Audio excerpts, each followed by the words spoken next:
As the nights get cooler and the leaves start to change, I'm partnering with Airbnb to help you find your perfect autumn escape. From mountain cabins to charming cottages with fireplaces, Airbnb's got you covered. Now, let's get into it. Hey, what's up? I love you, Mommy. You don't have to be scared. I got some gifts for Leo, too. Yeah. What? Yeah, I pulled through for him. Wait a minute. Hey, babe. Give me a hug, man. Oh, my God.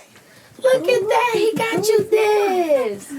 Wow. He got you this. He said, give me my Yes. Say thank you. Say thank you, Offset. Say thank you. He's so shy. He love it. He love it. Yo, he loves it. I gotta give you another hug. That's so sweet. I love you. It's been so long since I seen you. So You turned up on their ass. okay.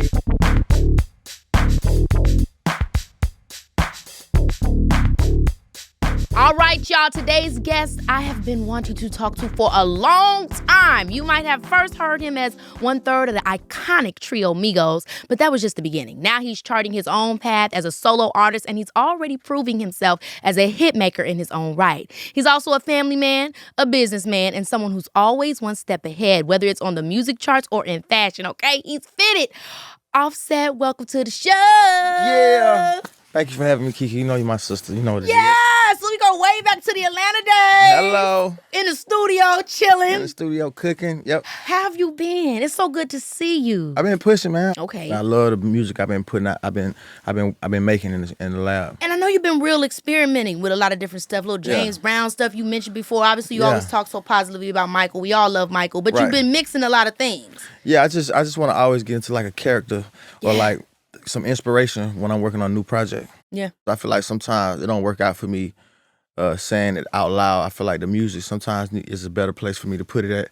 Like, I go through real life like everybody else, and I feel like that's why it's more like a personal vibe. But I'm gonna have some turn-ups though. We still gonna have a good time. But it ain't like no sad, like low vibrations. It's just like it's expression of feeling on this album. Fully though. And I agree with what you're saying. I mean, I think as an artist, that's the thing, right? A lot of times we don't want to say it. Like, I'll perform it, I'll sing it, I'll write it a lot of times before I say it out loud, or you know what I'm saying? Because that's just not how I work.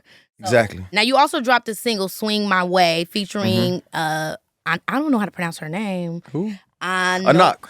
Oh yeah. Anak. Shout out to Anak. Now, I heard y'all, there was like some rumors y'all was dating. Is that true? No, we weren't dating, man. I just think they took the footage. Like somebody we shooting a video and somebody like catch us shooting a scene without the camera showing. Yeah, out of and context. I think it was just out of context. Yeah. That's my friend, that's my homie. Like, I've been knowing her since Paris Fashion Weeks for like 2020.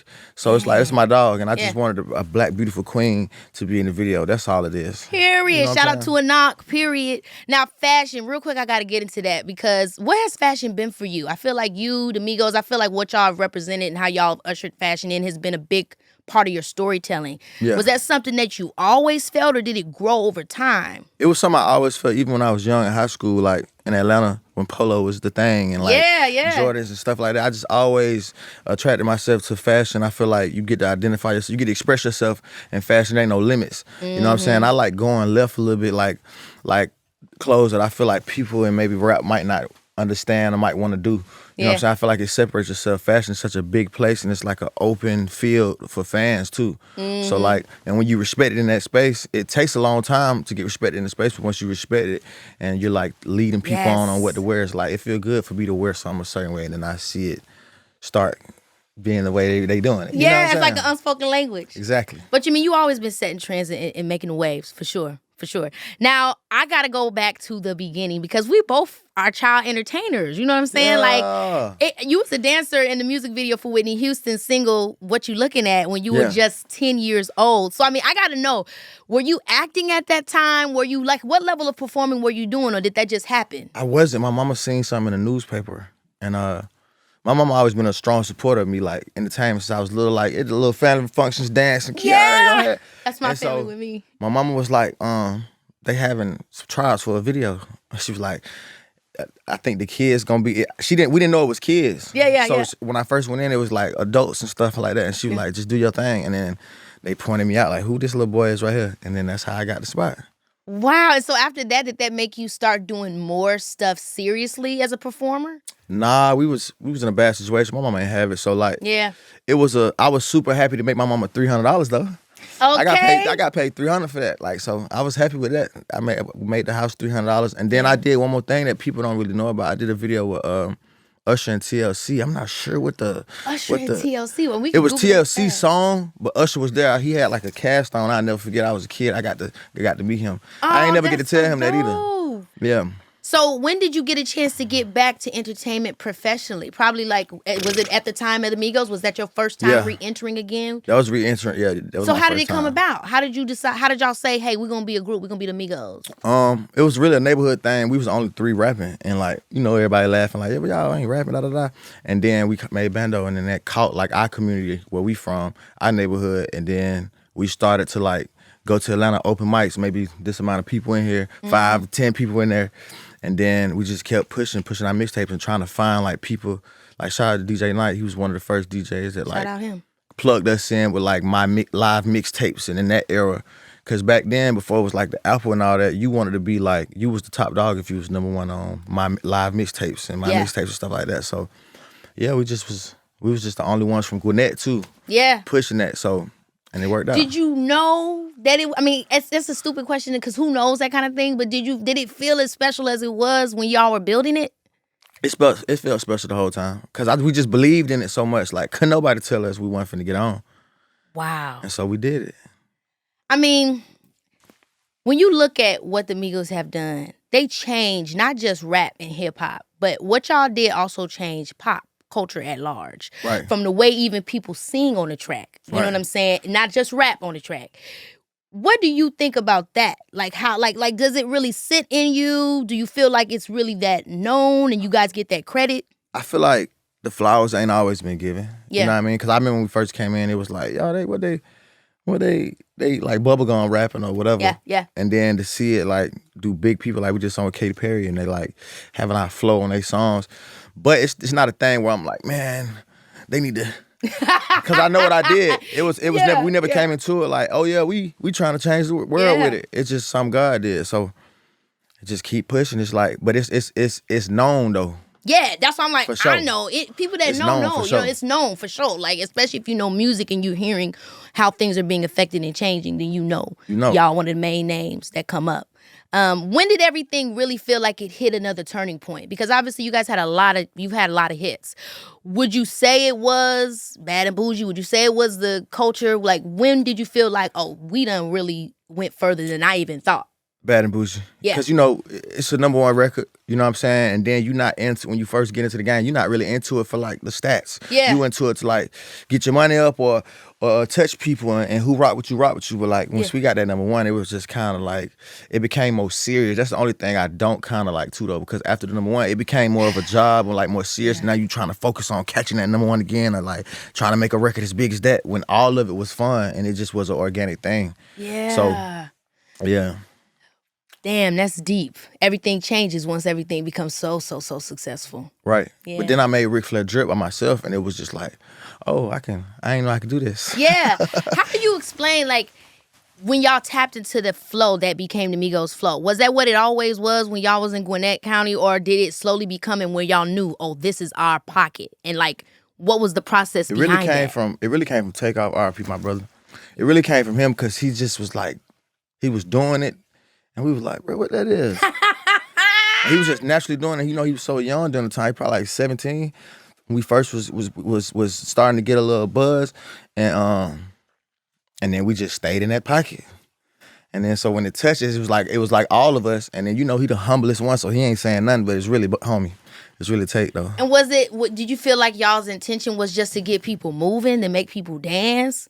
Or was it just... It just was it was the way we was recording, like on Pro Tools, like we nudge our bars, which means, for the people that don't know, like slide our bars on milliseconds, so we do it 9 times.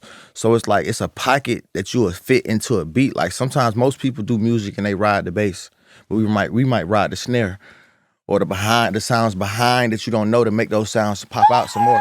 You see what I'm saying? So it was a formula to it. I love the science. Oh yeah, it's a formula. You gotta have a formula. You gotta have a formula to it. Fire. Now, obviously, Migos disbanded in 2023. When did it really start to fall apart? It wasn't obviously really, before then. I think things on the business side wasn't turning to my favor. I wanted, I got kids. You know what I mean? I got kids, family. And I'm just getting older and more smart, paying more attention to my money, my finances, and I felt like I wanted a bigger piece. Sure. Not from them, but from the business. From the business. You know what I'm saying? And also, like, when the business get in the way, it slows down creativity. I'm growing up as an artist, and I think I made the decision to go solo because I just felt like during the time and the situation, not with the boys, I wasn't getting along with the business because I was trying to change things, and it was like putting my back against the wall kind of. So I was just like, you know what, I'm going to try to do my own thing. And, I didn't think the belief was there. Yeah. But I knew what was happening. And so I just kept pushing quietly, silently. And I know, like, the core fan base, it was like very a hard time for us, for the fans. But it was just like a decision I had to make as a man. You know what I'm saying? And yeah. Did you think that there would be a time and a place where you could come back to it? I mean, obviously, like, y'all's original label, QC, that also, kind of not dematerialized, but you know what I'm saying? I know that they're no longer as well. Right.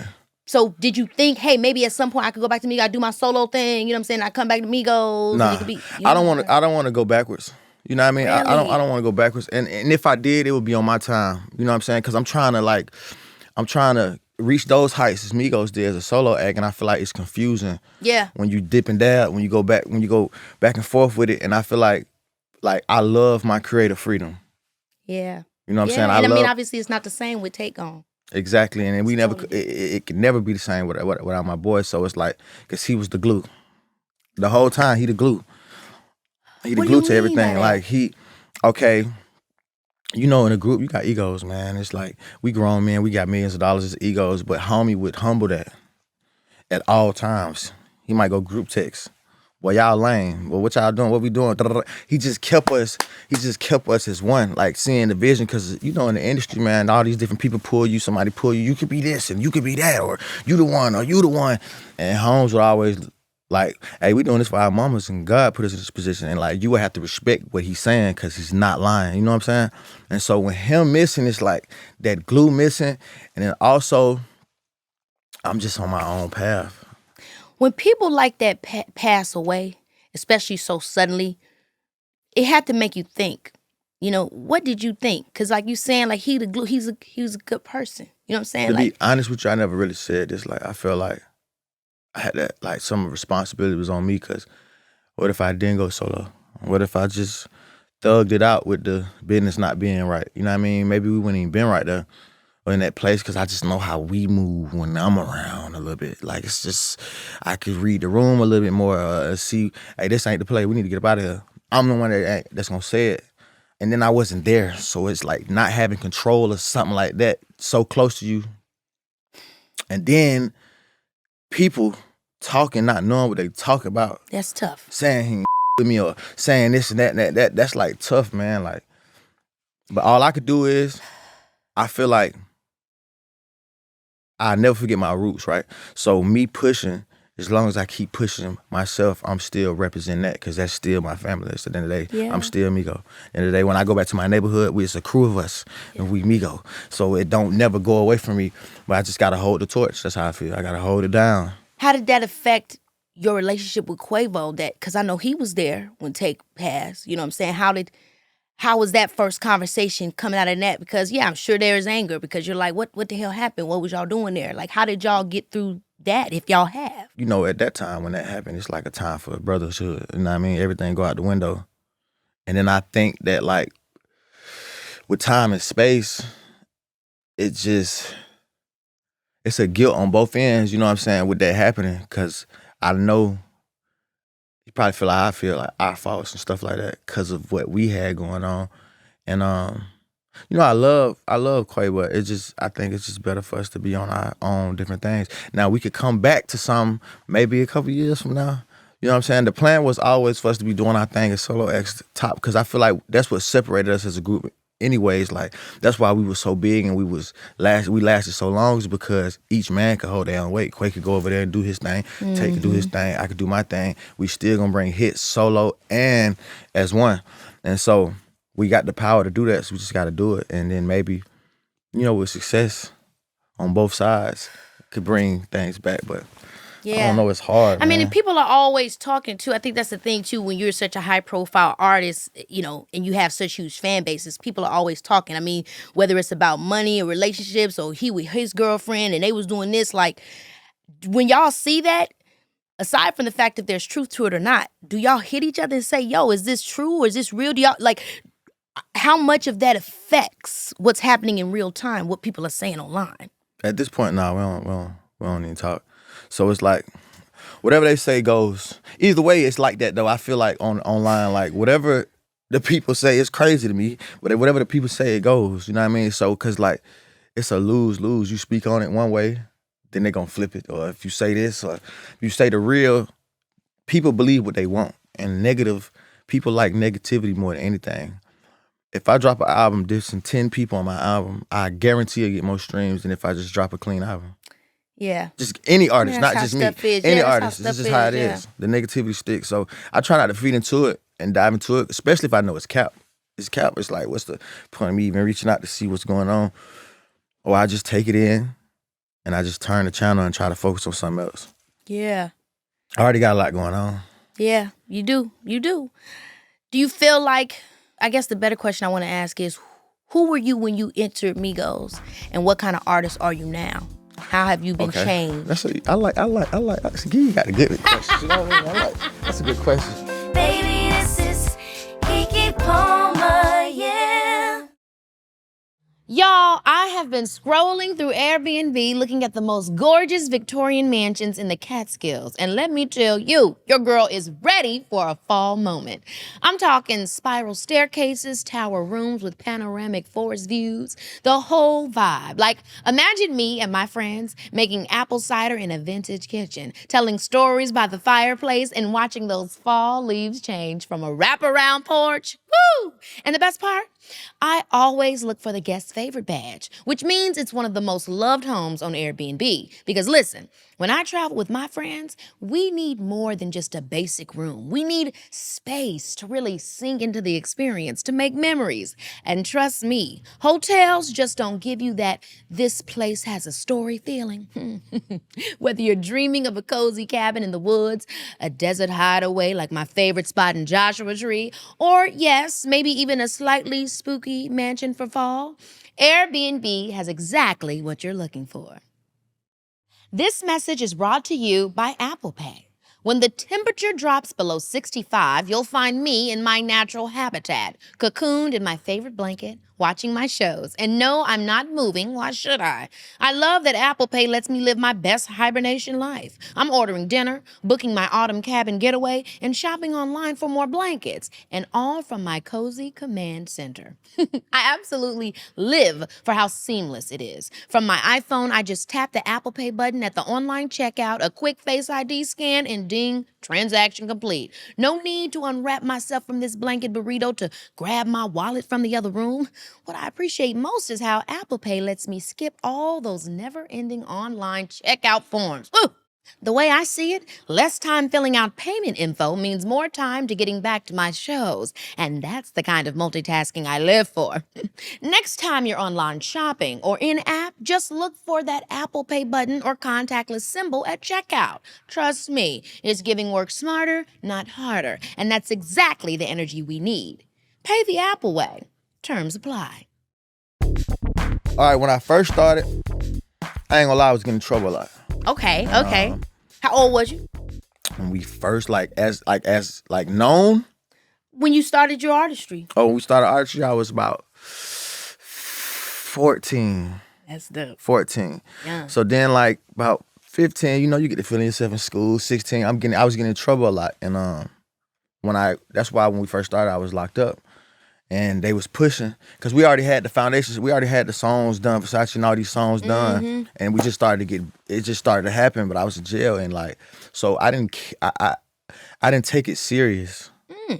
Because I wasn't seeing no money from it. Like I said, I already had a kid I had a kid when I was 17. Yeah. So I'm already having a bill already, and I'm not in school, I'm young, so I was just doing the wrong path, and I ain't take it so serious. It's like, I think I started getting serious after like Fight Night, when we dropped Fight Night, because that was a big record for us, and it was like more than just a street record. Yeah. It was something that was on the radio sticking.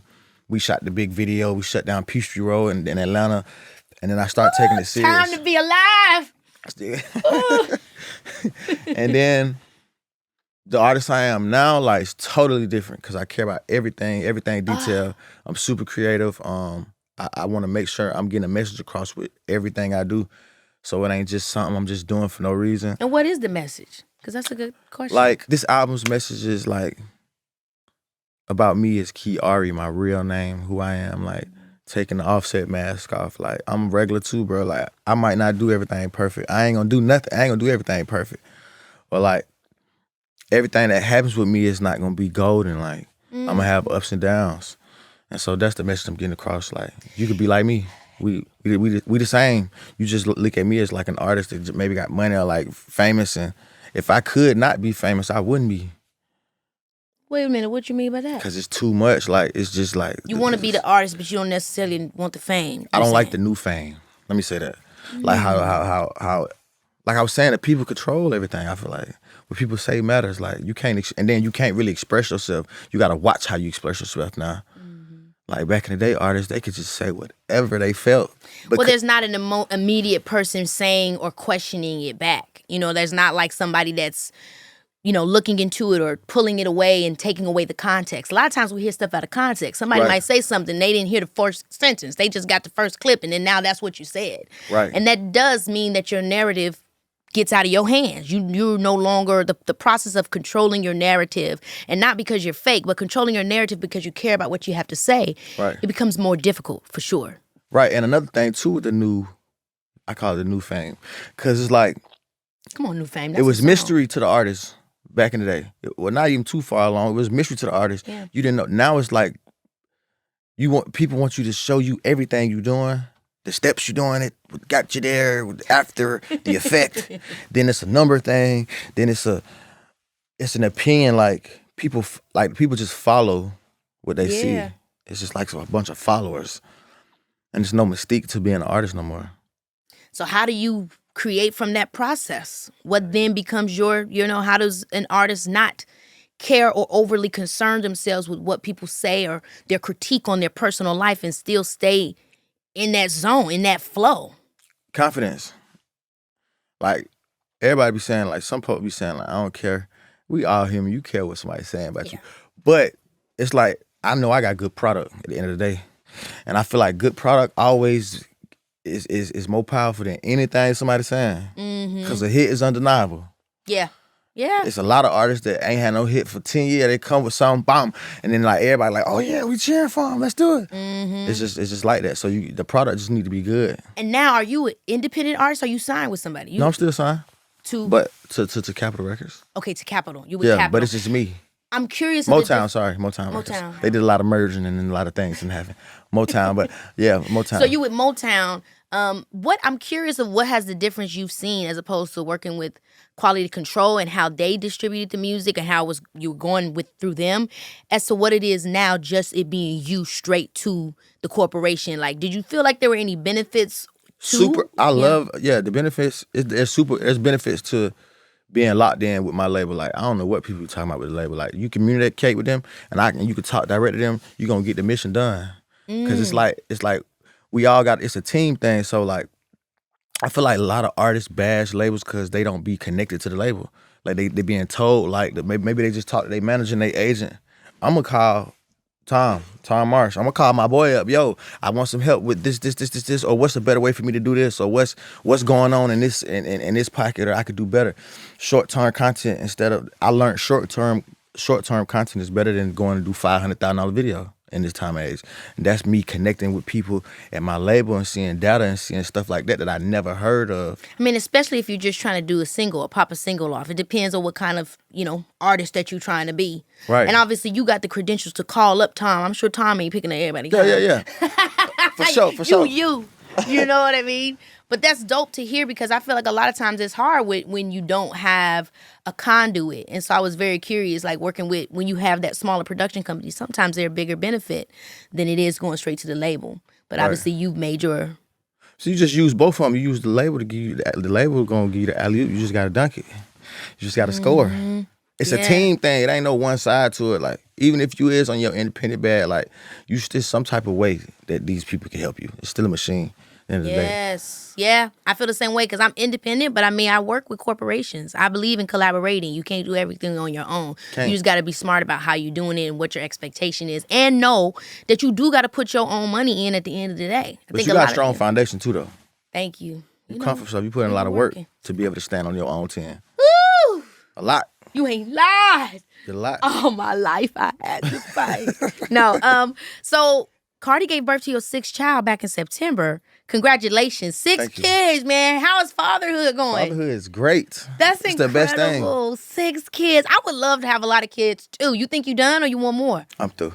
The legacy has been made. 6 is cool. It definitely, I mean, 6 is incredible. I never thought I'd have 6 kids, honestly. Really? Thought it was going to be like a little deuce, 3. A lot of love making. A lot of love making, baby.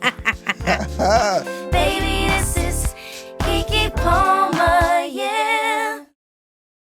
The new Peloton cross-training Tread Plus is transforming my fitness game. And when I tell you I'm obsessed, I mean I'm writing love letters obsessed. As a busy mom who's usually choosing between a workout or a nap, and spoiler alert, the nap usually wins, I need equipment that works overtime like it's trying to make partner at a law firm. Enter Peloton IQ. Basically, your personal fitness bestie built right into the machine. It tracks progress, counts reps, and corrects your form in real time. It's giving supportive friend who won't let you post unflattering angles on Instagram energy. And I live for it. This swivel screen situation, pure genius. 1 minute I'm running like I'm being chased by my deadlines. The next I've spun that screen around for a strength session or Pilates flow. My living room is serving boutique fitness studio realness without the judgmental looks from the one instructor. You know the one instructor. The personalization is next level too. Peloton IQ creates your personal workout roadmap with weekly recommendations, while our incredible instructor lineup means there's always someone to match whatever energy you're bringing that day. Together, they keep you moving toward your next breakthrough, whether that's crushing your first 5K or finally mastering those perfect planks. It's like having a fitness matchmaker who actually understands the assignment.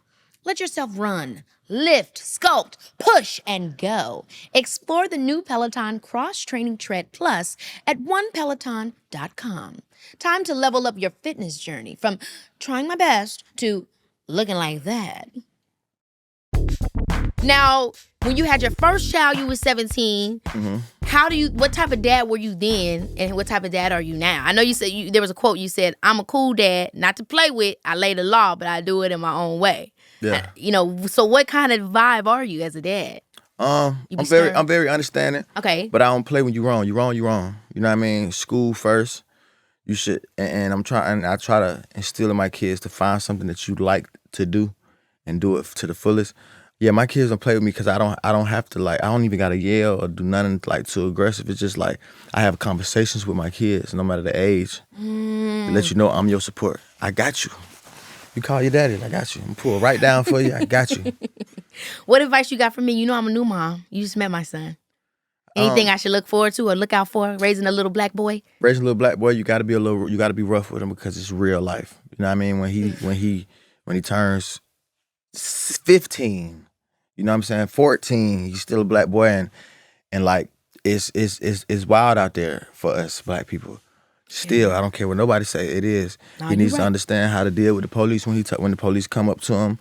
He needs to understand, like, and then he's also a child that has his mom has some paper. So it's like sometimes as a boy you gotta it's rougher. You gotta be a little rougher. You should play sports. Yeah. You shouldn't baby him because I know that's what's going. You're a first mom. You're a first time mama, so you gonna baby him at first. Once he get about 7, 8. You gotta cool it down. Gotta cool it down. How was your mom with y'all? Do you feel like she did a really good balance with that? Yeah, my mama ain't play. Period. She's not playing. Okay. She ain't playing radio. She gets very active. She's a very smart woman though, and very strong woman. Shout out to my mama, and she raised 3 of us on her own until she found her husband. You know what I mean? So it was 3 boys and my mama for the longest, and like she made it do what it do. We ain't miss no meal. You know, you get struggles a little bit, you know what I mean? But she made it do what it do. Strong Black woman. That's a blessing. Shout outs to moms all day. Deuce, love you, girl. Now, I know you became a parent very early, and if you could think about it, because I mean, I'm sure some of it was just you growing out of your teen years, but I'm curious how a parent changed you, how you think it prepared you, you know what I'm saying, even at that young age. At that young age, it changed. It changed everything, but I was doing it wrong. So, which means not as like with my son, I was just trying to get me some money to provide. You know what I mean? So I was willing to do anything. Like it helped. It was like you're going survival mode by that kid. That's right. You know what I'm saying? You're going survival mode. You will. No matter what you got to do, right or wrong. And being young, I was like the first one with a kid too around like everybody I went to school with, and it was super hard because I didn't know what I was doing, but I knew I wasn't finna be no deadbeat. I wasn't playing about that because I ain't had my daddy, so I knew I wasn't finna do that. And then I was a kid that I ain't never care. Like I ain't got no hate to my daddy though. Yeah. Cause I know how it be. Like my dad was in the streets. I just know how stuff be. It ain't no excuse. I just know how it be. That's what I always said myself. I know how it be, and I knew what I wasn't gonna be. So I always locked in on the kids. Like that's first. Yeah, just made you more responsible, conscious, and thinking about the future. Right. Hustle harder. Now, Cardi, your ex-wife, or I don't even know if divorce is final, but I know she filed for divorce in 2024. Where do y'all stand now? I mean, is it finalized, the divorce? Not yet. Okay, so it's not finalized. Still going through it. Do you want it to be finalized? I'm ready to be over it, for it to be over with, yeah. Really? Just so, like, just for both of us, like, I feel like that be a louder story than what we really love to do, which is music and art. You know what I mean? That's why I'm saying that. Not like nothing towards her. It's like it blinds the people to what we are to the people, which is our artists. It blinds them because for a while it's I too thought personal. if it was a part of this, because sometimes performance art can go far. So I didn't know if it was like a lead up to the 2 albums and we was going to get a gag or what. You don't know what is real life anymore because a lot of times people be doing reality shows into the music marketing. So I wasn't sure. No, I'm a player. I would never do that. I would never play with my personal life to make a hit or make me have a moment in music. Nah, it's real. It's real life, man. It's real life. It's a hard thing to do. So I'm sorry to hear that. And then I don't understand. My thing is with it, like, I just feel like it shouldn't be the story for the both of us. That's why I'm ready for it to get over with. Cause like it be just the story for both of us. When I see posts, I'm about to say it's a lot of social media stuff. A lot of the social media stuff. I'm sure for you, again, I've never been in a high-profile relationship or something like that. You know what I'm saying? And even with my, significant other at the time with my son, it became a thing. And it was like, oh my gosh, what the hell I'm going to do? So I can only imagine the magnitude when you guys both are in the entertainment industry. Do you think that has something to do with it? I know you can't just blame it ain't about blaming the public or something like that. No, not blaming the public. No, it's just like being the face. Like, just like you saying, like 2 of us being superstars. Your business is always out. Yeah. You know what I'm saying? Like, if I could rewrite the book, I would have never been public. It would have never been public. You know what I mean? Or public, like it had just never been public. Because when it's public, it's opinions, then, like, they're watching everything. Like, I was definitely not perfect in this situation. You know what I mean? I made a lot of mistakes, a lot of things that I did wrong. She did things that was wrong, and it's like, but it's always on the front screen. Yeah, it's hard to move on. It's hard to move on from it. Exactly. It's hard to move on when people keep telling you and all this type of stuff. I mean, is there anything that you wish you would have done differently, or that you regret, or that you? I should have respected her way more. You know what I mean? I made bad decisions as a man, like stepping out, like gotta take that on the chin. Like that's why when she left, I had to take that on the chin because like. I could have been we got so much our kids to live for. I was being selfish, you know what I mean? And I can say that as a man, I'm a grown man, you know what I mean? I can say that. I wish there wasn't so much internet stuff going on. Yeah. I got out of pocket a couple times because, bro, it feel like you're getting bullied. Like, I used to never say nothing. Yeah. You know what I'm saying? Yeah, yeah. And then I've seen recently some things. I tried to recently just say something, just like to try to defend myself. Yeah. Because the narrative be nasty sometimes on me, and it don't be that. But you know, Cardi's she's always been a media personality. You know, she always been somebody to tell, you know, her life and everything. So it does seem very natural coming from her. You know, we expect her to say stuff, but you know, you never want people to be in a bad way. So when I'm seeing all that type of stuff, I hate it for both of y'all. You know, I want love to survive, and I really, you know, I loved it for you guys. So there was, you know, I hate to see it happen like that, but the truth of the matter is life goes on. Exactly. You know. Live and you learn. Yeah. Everything on the internet, it lasts, but it don't have to last forever for you. You know what I'm saying? Yeah. It don't. Now, you talked about something else that I think is really important about how you quit codeine. Yes. 4 years strong. I mean, now. that's incredible, man. 4 really, years like, strong. seriously, let's all clap for that. Seriously. Had to put that cup down. Man, so that's a lot. That's a lot. Too. It was, I can only imagine. And then you said something that I want to also say is that a lot of people think people do drugs to be cool, but they do it because of pain. Yes. So for you, what was underneath that? Like when you actually sat with the pain that you were using the codeine to suppress or to medicate with, what did you find? Or what are you finding? It was like, remember I told you like after Bad and Bougie, it got like real serious for me. Yeah. It became like a job. So it's more like you doing things like the cope, the job, because the job is a lot.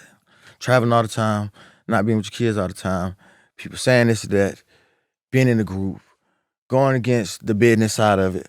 It's just all that in one bottle. So I was taking it to the cup. And then you know what you get tricked on? A lot of artists, I feel like, be tricked on like, oh, I can't make music without the drugs. That's cap. I believe that's cap. For me personally, that's cap. It's like, that's just giving yourself an excuse. And then like, it's also addicting. So then it becomes an addiction versus you just doing it. You know what I mean? At first you're just doing it, okay, experimenting, playing with it. Straight might be stressed, you get high a little bit, but then it becomes an addiction, and then it starts to, then like, your loved ones start to peeping. Like my mama started telling me, hey boy, I don't like you on this, what this is, and you sleep, and you're aggravated, and you're not kid, you ain't being my son, you're arguing, and then I had a wake up call. My oldest son was like, he kept asking for like pineapple Fanta, but he don't even really drink soda. He ain't asking me, and then one day he came in the studio like, why yours a different color than mine? It killed me. I'm like, oh no, I gotta get off this. That's what touched me. I'm like, what?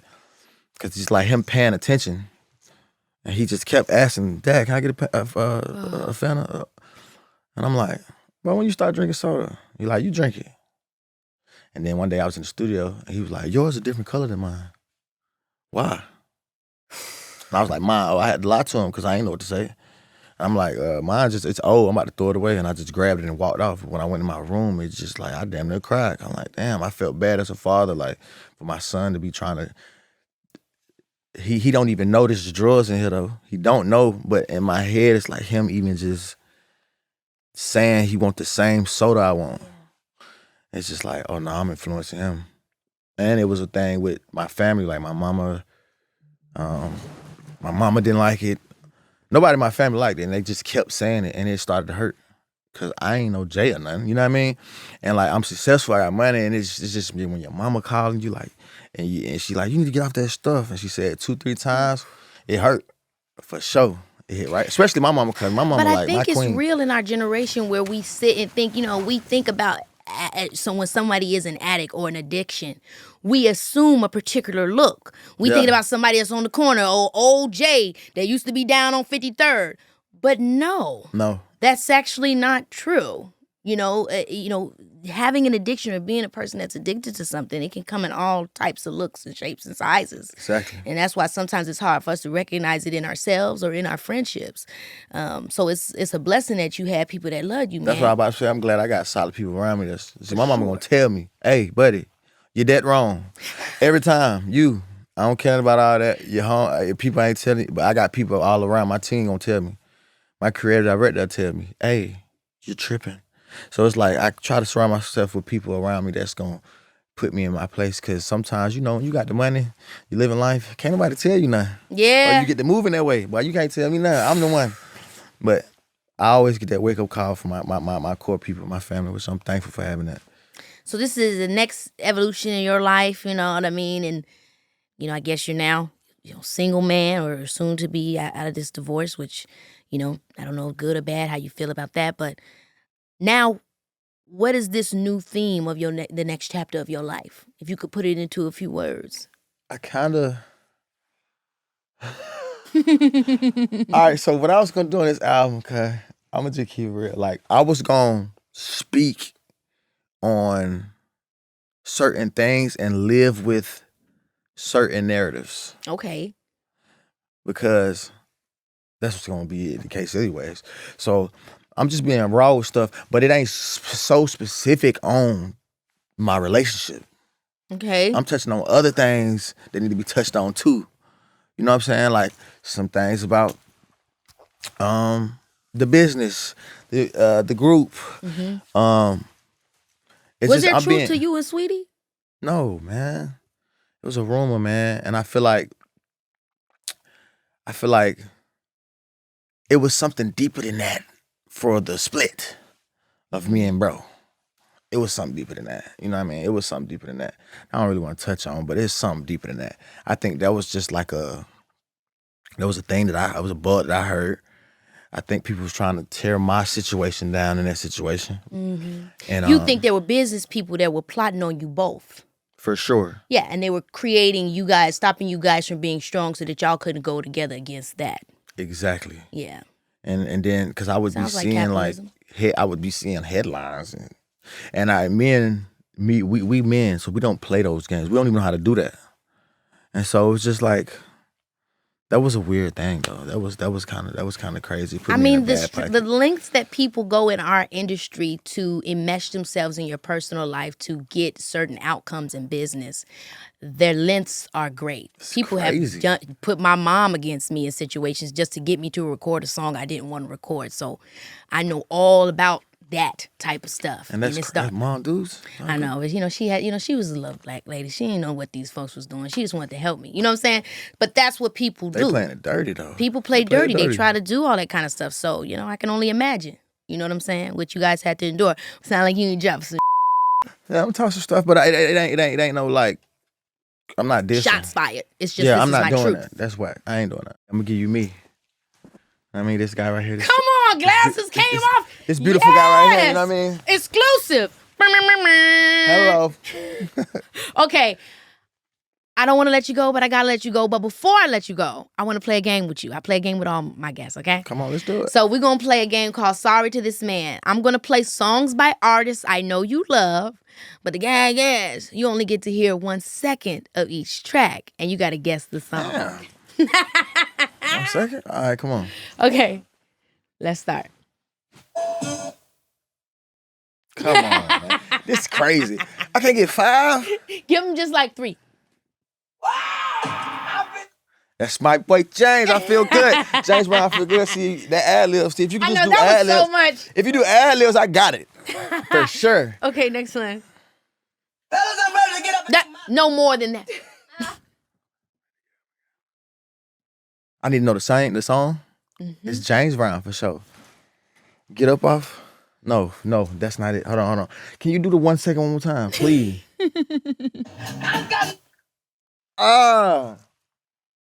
You gotta say sorry to this man. You don't know. Play the same 1 second. You play the new 1 second. You trying to get me. That ain't what you played at first. Play the first one again. Fellas, I'm ready. Sex Machine. Damn, I suck for that, bro. Okay, next one. I probably knew that one, twin. This one you're definitely gonna know. I can feel it. Oh, that's Outkast. Stank on You? No, it is the album. That's the album. Bonzo Bad Dad. Bingo! Come on now. Yay, I know about the Cast. My favorite Okay. group in the world. Next one. This is a hard one, yeah. I don't know that one. That's a hard one. That's Andre 3000. I swear I really wanted to make rap. I don't think I even know that song. Yeah, that's a hard one. Okay, next one. Come on, y'all. That's too easy. You know that one. It's Michael Jackson. Hold on. Let me get the name right. I'm gonna make sure I don't mess up. That's when he had the sparkles on. What's the name of that song? He said, that's right. That way, Quincy, R.I.P. Quincy Jones. R.I.P. Damn.